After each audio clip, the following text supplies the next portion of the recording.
Hello and welcome to the Daily Mill for Tuesday, the 14th of March 2023. In today's Millwall news, there was a match tonight and we only got and won it. Millwall 2, Swansea City 1. This is the match report from southernnews.co.uk. The Lions picked up another win at the Den to extend the gap on their direct playoff rivals. Millwall moved up to 5th in the Championship after a 2-1 win against struggling Swansea City.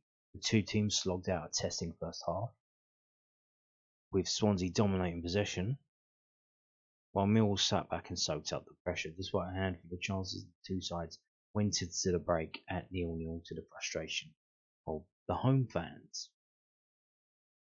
Things changed after the restart, however, as Charlie Cresswell slotted Ryan Leonard's long throw into the net to open the scoring in the 48th minute. They doubled their lead soon after when Andreas Vogelsammer smashed the ball into the net off Andy Fisher after a slick, free-flowing move.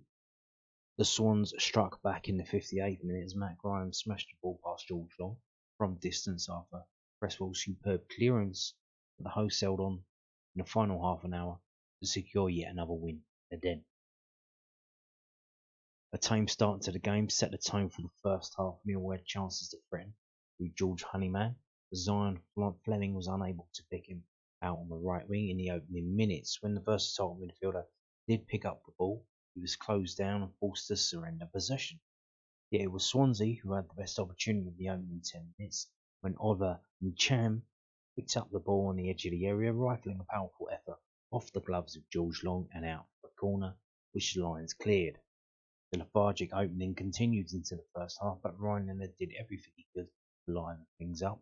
In the 17th minute, the midfielder picked up the ball near the centre circle, took a touch and launched a powerful effort at Andy Fisher, forcing him into an impressive save. It clearly woke up Gary Rowett's men, who continued to threaten. The initial corner from Saville was poor. Tom Bradshaw was able to pick up the loose ball on the right, turning around before launching a miss-hit cross into the box, which Fisher had to tip over the bar. Sensing a more open game, Swansea acted quickly to shut things down. They did so successfully until the 35th minute, when the hosts threatened again after Honeyman was fouled on the edge of the area. The referee waved play on as Millwall retained possession, with Fleming chipping a ball into the box from the right that Andreas Vogelsammer headed wide of the target. The final chance of the half came just 2 minutes before half-time, when the Lions won a free kick after Harry Darling was booked for a foul on Honeyman. Vogelsammer whipped it into the box from the right flank, but it bounced over everyone straight out for a goal kick, summing up the flow of the first 45 minutes. There was a feeling that things couldn't get much worse and that Rowett would not allow a repeat of the first half. Mill came out firing and took the lead in the 48th minute after winning a throw-in. Leonard launched the ball into the box as Swansea failed to clear the danger. Charlie Cresswell popping up to slide the ball into the net under Fisher to give his side the lead. The Lions weren't done there as they doubled their lead just 7 minutes later. They played the ball from left to right as Fleming found Honeyman in the middle. He in turn picked out Vogelsammer, who cut onto his left foot and curled an effort straight at Fisher. The goalkeeper spilled the shot and it bobbled into the net to make it 2-0. Nobody could have predicted 2 goals in the first half, so to see 3 goals in less than 15 minutes in the second half was quite a huge surprise. This time Swansea were able to strike back through Matt Grimes after Cresswell blocked 2 point-blank shots off the line. The ball was cleared up to the midfielder, who smacked a shot into the net from the edge of the area in the 58th minute. They were unlucky not to be level 8 minutes later as Cresswell called into action once again, blocking Joel Perreault's shot off the line to maintain his side's lead. Visitors kept pushing and the home fans grew more and more frustrated as time wore on. Swansea pushed forward as the clock ticked towards the full time, but Millwall did enough at the back to keep them quiet. Morgan Whittaker's long-range effort in the 83rd minute looked to be their best chance before stoppage time was added, but Long got down to keep it out. Okay, a few things. The Cresswell's goal, I wouldn't say he slotted it in. It's more of a, not a goal mouth scramble, but a scramble near the penalty spot. There was literally like probably 4 players from ours and 4 from them, and Cresswell was trying to get his boot on it. Murray Wallace is in there as well. Bradshaw's a bit further back, and then Cresswell he does bobble free. Cresswell sends it to goal and it hits someone and goes in. And then we find out later, oh, it hit Bradshaw and it went in. And more on that later because Tom Bradshaw's going to try and claim that. And with their goal, it doesn't really say here that it took a massive deflection. It was going wide. It was going to go out for a goal kick, and it just took a massive. What angle would that be? Probably was it 90? So more than 90. What would you call that? Maybe like 100-degree angle, where the geezer's kicks it, it's going out. It just hits a player in the back. He doesn't realise it's coming. He just quickly turns his back so he doesn't get hit in the face. And then it just goes in because Long's already died for it, and he can't really. It's too late. He can't get back there. He doesn't expect it to play like that. So that's what happened that was mentioned there. And one interesting thing to note about the way we set up, absolutely right in terms of I don't know how Swansea fans. I don't know how they exist. How do they put up with that shit week in week out? And as a Millwall fan, I'm looking at this. And this is absolutely fucking dire. You go on Twitter and there's Swansea fans who, oh, we played really well. We played really well. Like, in what world? In what world did you play really well? Because you had like 90% possession. Wow. Because you had like a passing accuracy of like 88%. Like, it's just garbage the way they play. I think the aim in the first half was just to make the Millwall players bored. I mean, it was just so bad. And then they said, oh, they haven't won a game in at least the last 6. I mean, it's absolutely dire. That kind of football might have a place in the Premier League or in La Liga. But I mean, this is England. This is the Championship. If you're in the Championship, you need to play like you're in the Championship. Which is why probably some of the teams that came down from the Premier League probably forgot about that and they didn't do too well. Yeah, so, another thing as well to note. Zion Fleming playing on the left. George Honeyman tucking into the middle, but then obviously at times going out on the right. Yeah, very interesting. We play him like almost like a 4-5-1, but kind of, but not really. Maybe more of a 4-4-1-1, but with the one being off on the left, which was Zion Fleming. Interesting, I don't know what it is. Obviously, when you've got Swansea, you never pass it long. So they're never going to whip it from one side of the pitch to the other. It'll take like 5 or 6 passes to go from one side of the pitch to the other. So there's no need for you to spread yourselves out to block the gaps on the other side of the pitch because they're not going to pump it on.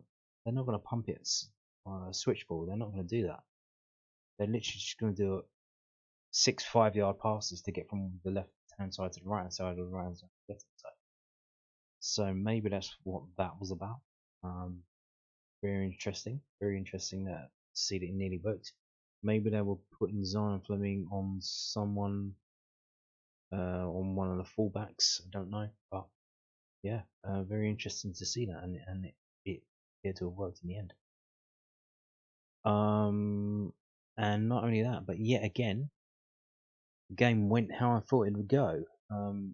In the preview in yesterday's video, so I predicted that I thought it was going to be 2-1, and I said we would go 2-0 up, and then it would be literally bums to the wall, and we would have to defend, and then we would just end up breaking. The wall would break, and we would concede one, and hopefully we won't concede another, because I don't think because they're not direct enough. They're not direct enough. They're just wasting time. And when you're 2-0 down, you need to be direct and you need to hurry up. You can't piss around doing sideways passing. So yeah, another correct prediction, another win for Millwall. So let's get on to the teams. I'm not going to read. I'm going to read it from the Millwall site, millwallfc.co.uk. It was an unchanged team. Long, Cooper, Cresswell, McNamara, Wallace, Leonard, Vogelsammer, Fleming, Honeyman, Saville, Bradshaw. Subs were Watmore on for Vogelsammer on the 75th minute, Hutchison on for Fleming in the 88th minute, Shackleton on for Saville in the 76th minute, and Burke on for Bradshaw in the 75th minute. The unused subs, Biakovsky, Malone, and Essay. And while we're here, let's have a look at the attendance. Was 12,470, and 580 of those were Swansea fans. Let's get back to this and have a look at the takeaways from southwarknews.co.uk. Cressy hits number 5. It's impressive when any centre-back scores 5 goals in a single season, but it's especially exciting to see Charlie Cresswell find the back of the net yet again. The Leeds loanee hasn't played much football this season, but his recent run has been nothing short of exceptional. It's his first full season of senior football and he looks to be playing at an incredibly high level. He'll be absolutely vital in the final weeks of the season. Yes, Cresswell over the last 2 or 3 weeks has been absolutely outstanding. And I think it's kind of coinciding with the way that we're playing now, where we have to be more defensive, and that plays up to his strengths. His weakness, as we've seen over the season, is when he's getting on the ball and he's coming forward with it.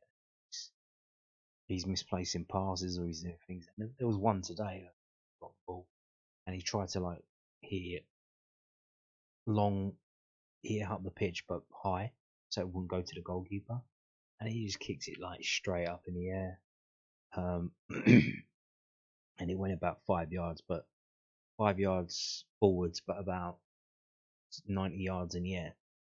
So he's absolutely amazing as long as he's not on the ball. In terms of defensively, I mean, in terms of being on the ball in the opposition in the penalty area, not too bad. But yeah, Vogelsammer's a confidence boost. There was an hope that Andreas Vogelsammer would be feeling more confident after his penalty against Reading over the weekend, but concerned given the fact that he has failed to maintain any consistent goal scoring form this season. Although there was a bit of a fortune, the German scored in back-to-back games, curling a powerful effort at Andy Fisher, that the Swansea goalkeeper couldn't keep out of the net. It would certainly be useful if he could maintain that after the international break. Setting the pace, well, hang on, we've got another game to come. He can score in that. We've got a game on Saturday against Huddersfield. Setting the pace in the playoffs. Millwall are now up to 5th in the Championship behind Luton Town in 4th on goal difference alone. The rest of the top 6 rivals are yet to play, so they could drop back down to 6th before Saturday's clash with Huddersfield, but it certainly looks like the Lions aren't faltering. A long way to go yet, but fantastic position with 9 games to go. Yes, indeed. And one of our rivals did actually play today. That was Middlesbrough. They were at home to Stoke, and then they could only draw 1-1. So this game wasn't. We didn't dominate this game. We were very, very good at what we were doing, and the players did very well. There was some tactical stuff going on because of the shit way that was Swansea play, and that worked. It worked out. The subs came probably the right time. It worked today. It worked today. We got the win. We now have the game on Saturday at home to Huddersfield. Would be nice to win that, but that's not going to be easy because the relegation fight is warming up.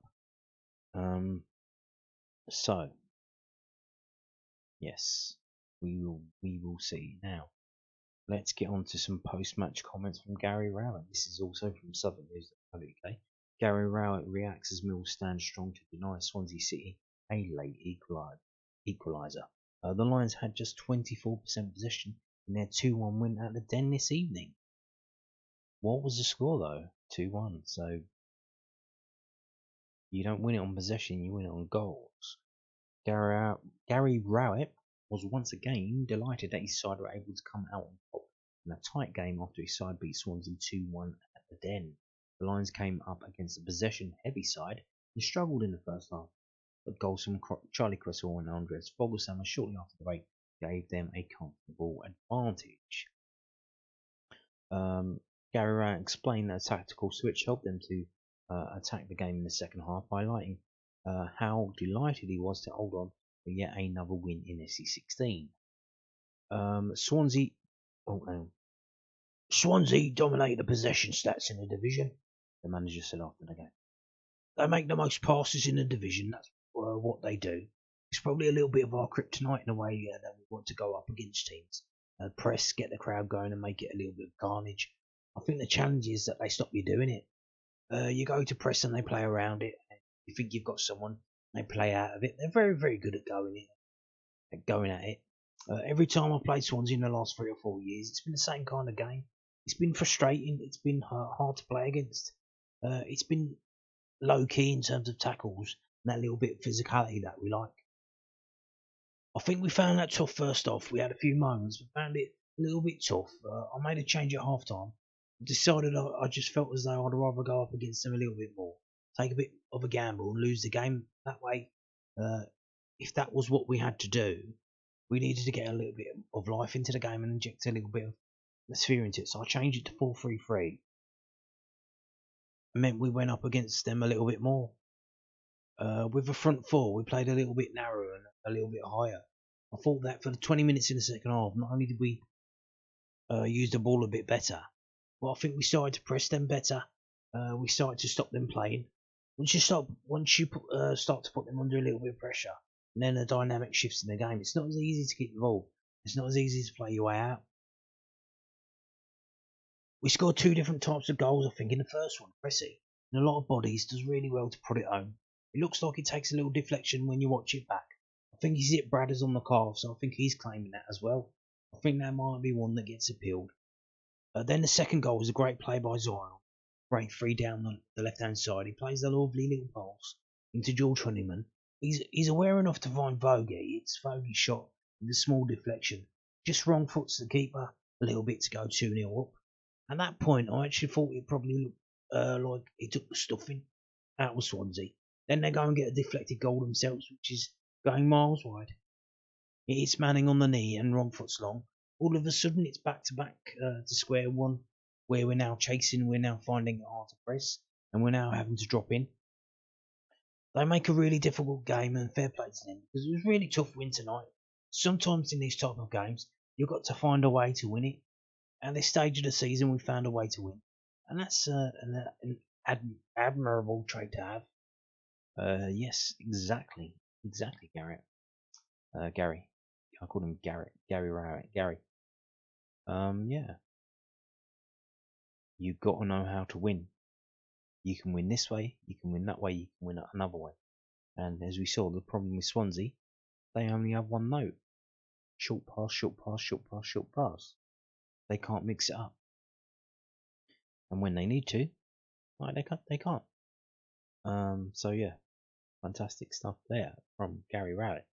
Now, here we go. This is from londonnewsonline.co.uk, the South London Press's online website. Tom Bradshaw set to try and claim Millwall's opening in 2-1 win over Swansea City.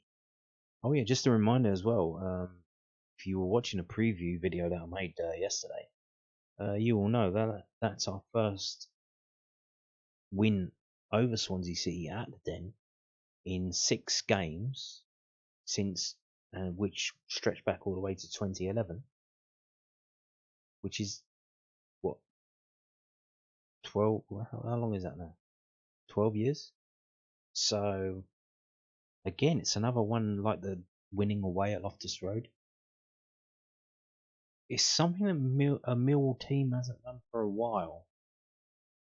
So you're starting to think, this is kind of incredible what we're doing here. Tom Bradshaw looks set to try and claim Millwall's first goal in tonight's 2-1 win over Swansea City. Initially, the Lions' 48th minute opener was awarded to centre-back Charlie Cresswell, who had the shot after Ryan Leonard's huge throw, caused a penalty box scramble. But Millwall boss Gary Rowett revealed afterwards that replay showed the ball seemed to come off the calf of Bradshaw, who ended a 5-year absence from the Wales squad after being called up today. More on that later. If it does go down as his goal, then the former Walsall and Sheffield United striker will be on 14 goals for the campaign. Andres Vogelsammer made it 2-0 in 55 minutes with a shot from the City keeper Andy Fisher.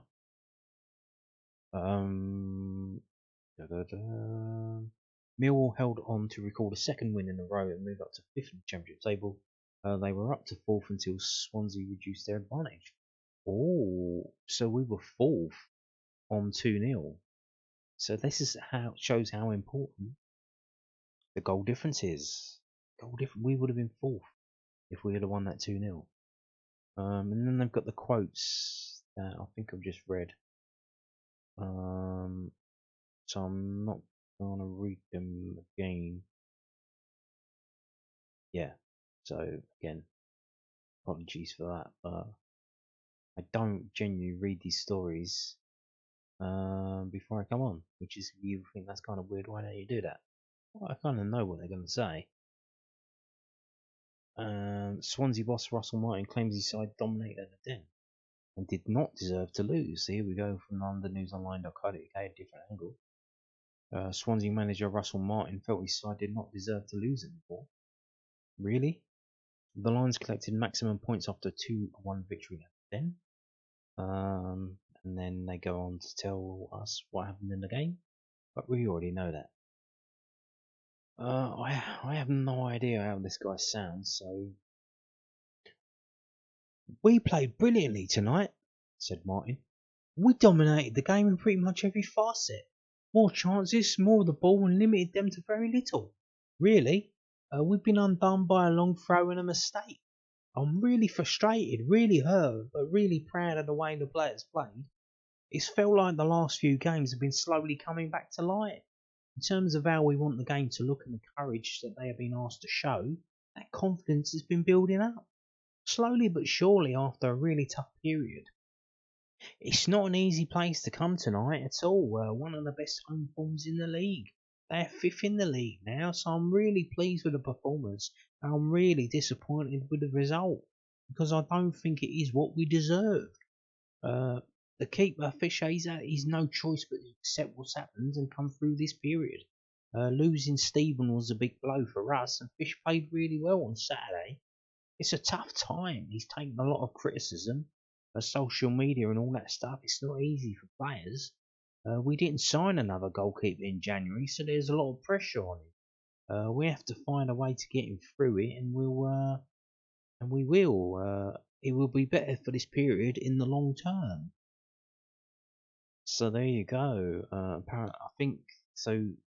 That he's not the first choice goalkeeper; he's the backup. And he's getting a ship hole on him because he made a couple of mistakes, I think, in the last game as well, in this game. So there you go. But here's the thing: if you've got a backup goalkeeper, they need to be good enough to come in and act as an understudy. You need to be aware that they are good enough if needs to be called upon. So there you go. But again, another deluded manager. He thought they did not deserve to lose. He thought they were a better side. In terms of, like I said, in terms of short passes, in terms of stringing meaningless passes together, in terms of possession-based stats, yeah, that was fantastic. Other than that, fucking dog shit. Now, this story was put up this morning, but very pertinent to what we just witnessed today. Millwall boss discusses impressive development of Leeds United loanee Charlie Cresswell. This is from londonnewsonline.co.uk. Millwall manager Gary Rowett has discussed the way in which Charlie Cresswell has developed his game during his stay in SC16. Reminder, this is before the game. The England under-21 international centre-back has had a sustained run in the team since the start of February. Cresswell's form has kept his spot and Cresswell's form has meant he's kept his spot in the starting lineup despite club captain Sean Hutchinson returning from injury. The 20-year-old defender told our paper last week that he felt he had been more calm and measured in his playing style since the 1-1 draw with Sunderland at the Den on February the 4th. The last few weeks have shown when I step away, when I'm calmer, that I'm playing much better, Cresswell told the Southland Press. That's what I've been doing, and long may it continue. Asked about Cresswell's comments, Rowett told the Southland Press. It's something myself, Adam Barrow and Robbo, we spoke about quite a lot, those decisions of centre half, when you can go and win a ball, when the striker drops off into those little areas, where you're not sure and sometimes you have to stay back. Live to fight another day and pass them on to a midfielder and not get exposed. If you look at the start of the season, your strength can sometimes be your weakness a little bit. So you're so aggressive and you want to do well, but in that position, you have to play with a calm head as well as aggression. He's done that really, really well in the last period of games. He's been excellent for us. He's had lots of good spells. He'll admit to himself he's made 2 or 3 errors that any young player would make. The key is not about making an error, but learning from it and not repeating it too often. He's really calmed down and matured in how he thinks about the game. He's getting a benefit from it because he's got amazing attributes for a young centre half. He's got aggression, desire. Sometimes you can't find them as much nowadays. Owning them is easier than finding them in the first place. He's done really well, and I've been really impressed. He's got to maintain that level, though, like all of the defenders around him. Defending with composure is just as important as defending with aggression.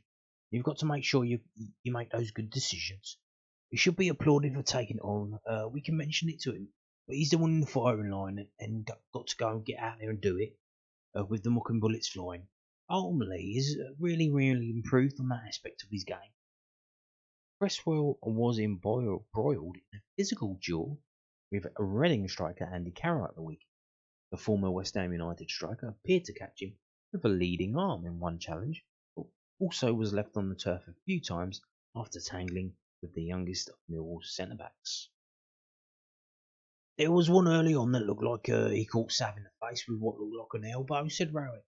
But when you watch it back, it's just a trailing arm. I think Paul said on the sideline to one of the officials, it's just a good old-fashioned battle between Andy Carroll and whoever is up against him. It was interesting he went and played on Cress's side to try and get away from Coops and gain an advantage. But to be fair to Cressy, he had a bit of an old-fashioned ding-dong with him, didn't he?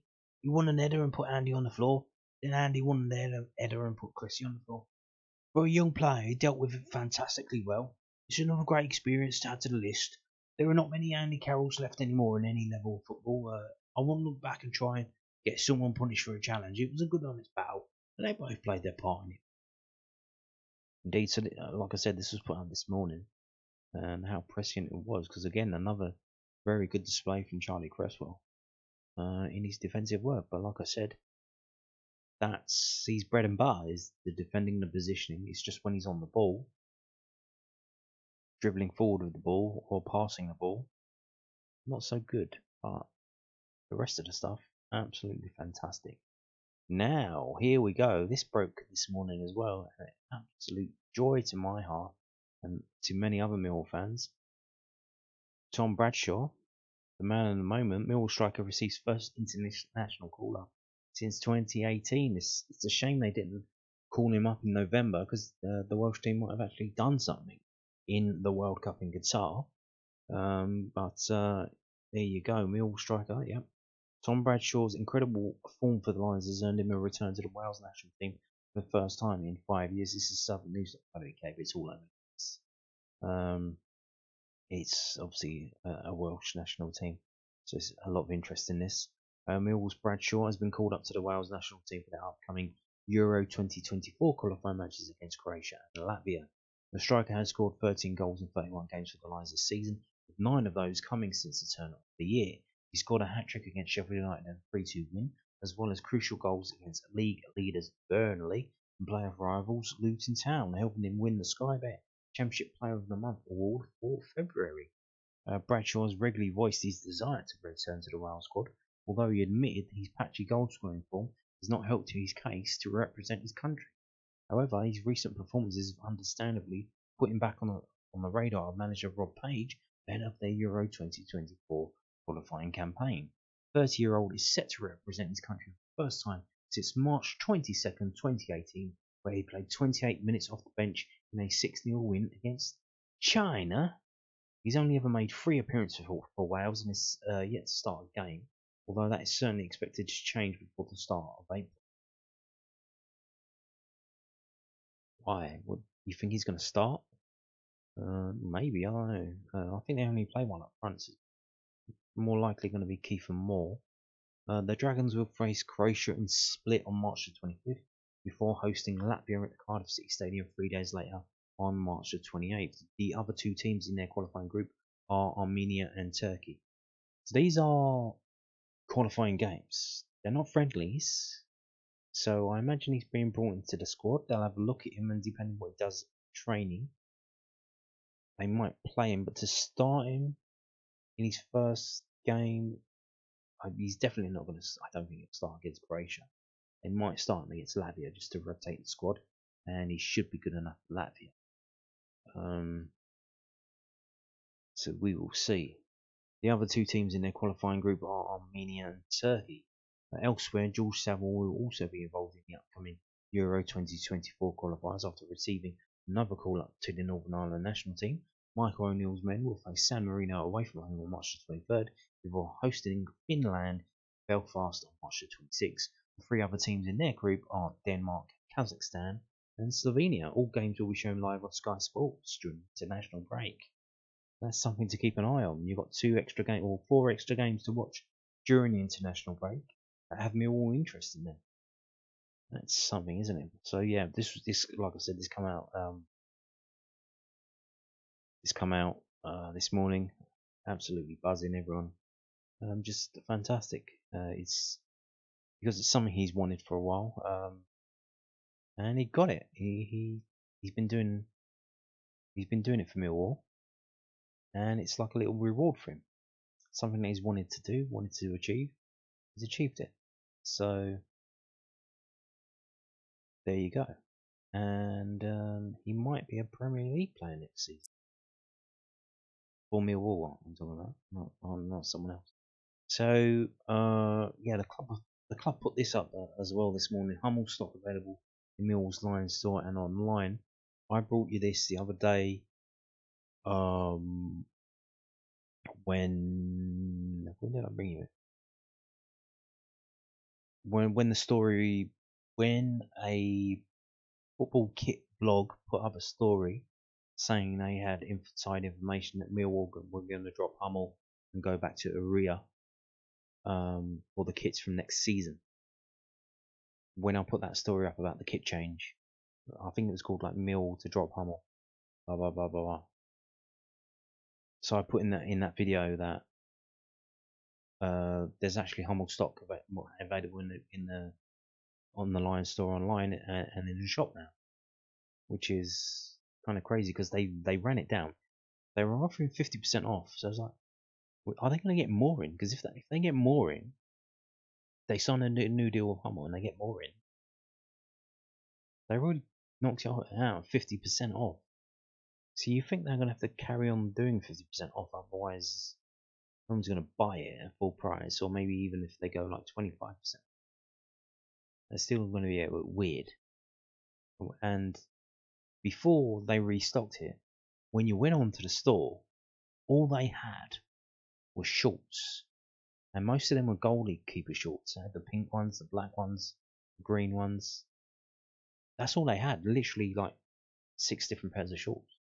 So they restocked it, and yeah. I don't know if they realised people didn't know. Because you would assume if the club shop's empty and the deal with the companies fell through, that's it. There's not going to be any more. A lot of people were saying, like, where can I buy a shirt? Especially all the tourists that come to the ground, like, well, I can't buy a shirt. I can't get one. So yeah, the club would like to apologise for the delay in obtaining this new Hummel stock, which is a consequence of Elite Sports Group Limited, its previous retail partner, going into administration in November 2022. Millwall have worked tirelessly to obtain new stock in what has been a complex and ever-changing situation.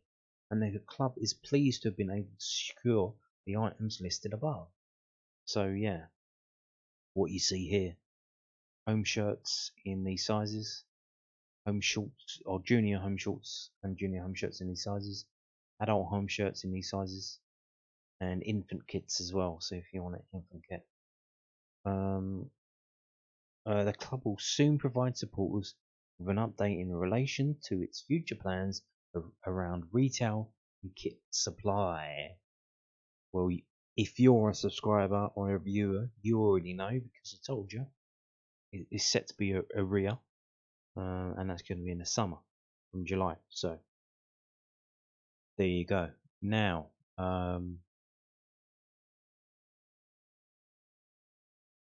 there has been the reaction that I saw to this, because obviously when Millwall put up a story on their website, they put up the story most times on their Twitter, most times on their Facebook as well. And what that does is it lets you read the comments. And the comments on this were that there were people who've been waiting 3 weeks. They've been calling up and emailing and no one's replying to them. And apparently someone called up today and they did get through to someone.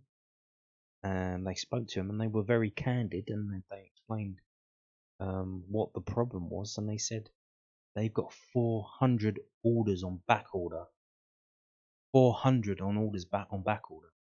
And there's only 2 people who are working through that massive amount of back orders to try and get them out. 2 people. So I would imagine if you wanted some stuff, you should probably make the effort to go down to the club shop, and do that, even if you don't have any free time for the next couple of weeks, because we've already got people waiting 3 weeks, and it looks like they might be waiting some more. And if you order now, you might be waiting 3 or 4 weeks, which I remember back in the day, they would say allow 28 days for delivery, not online store, but just generally.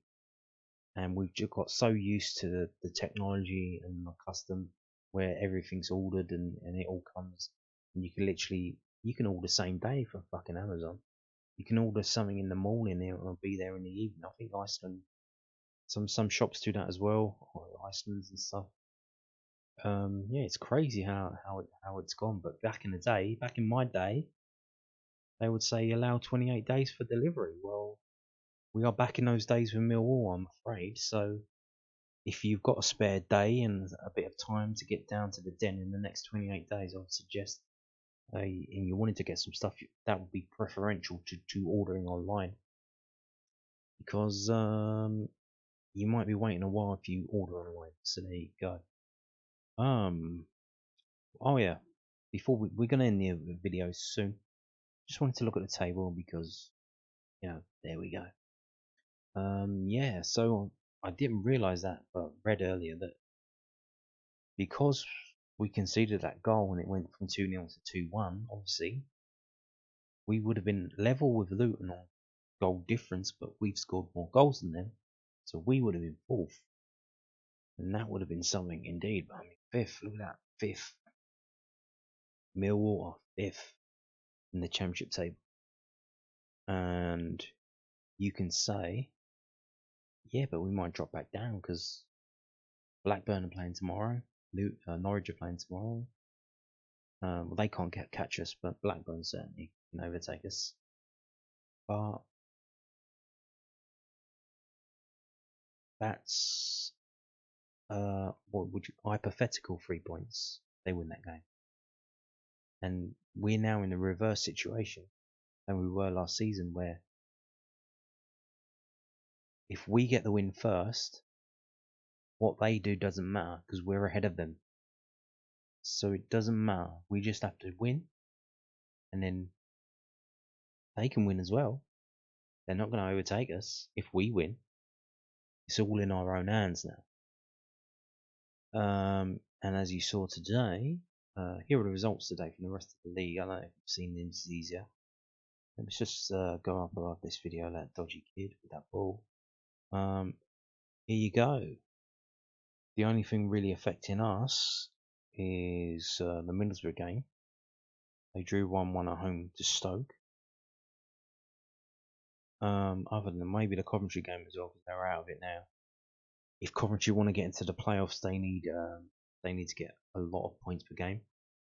They basically need to win every single game for the rest of the season. And if you saw the video I think I did on Sunday where I was going over the table with a calculator, I was saying we needed 8 wins out of 10, and we could finish second with 8 wins out of 10. So that's now down to 7 from 9. But 9 more games now, 9 games in the season, 9. And we've got 7 games to win, and I think 5 of them are. Well, we've got 7 games we need to win. We could still finish second. It's very likely still possible. And of our 9 remaining games, there are only 3 hard ones. So it's not beyond the realms of possibility. So here are the games that are on tomorrow. So Luton are at home to Bristol City, Sheffield United away to Sunderland, and Blackburn are home to Reading. So you would imagine Blackburn would win that. But like I said, we've won our game. As long as we keep doing that, that's fine.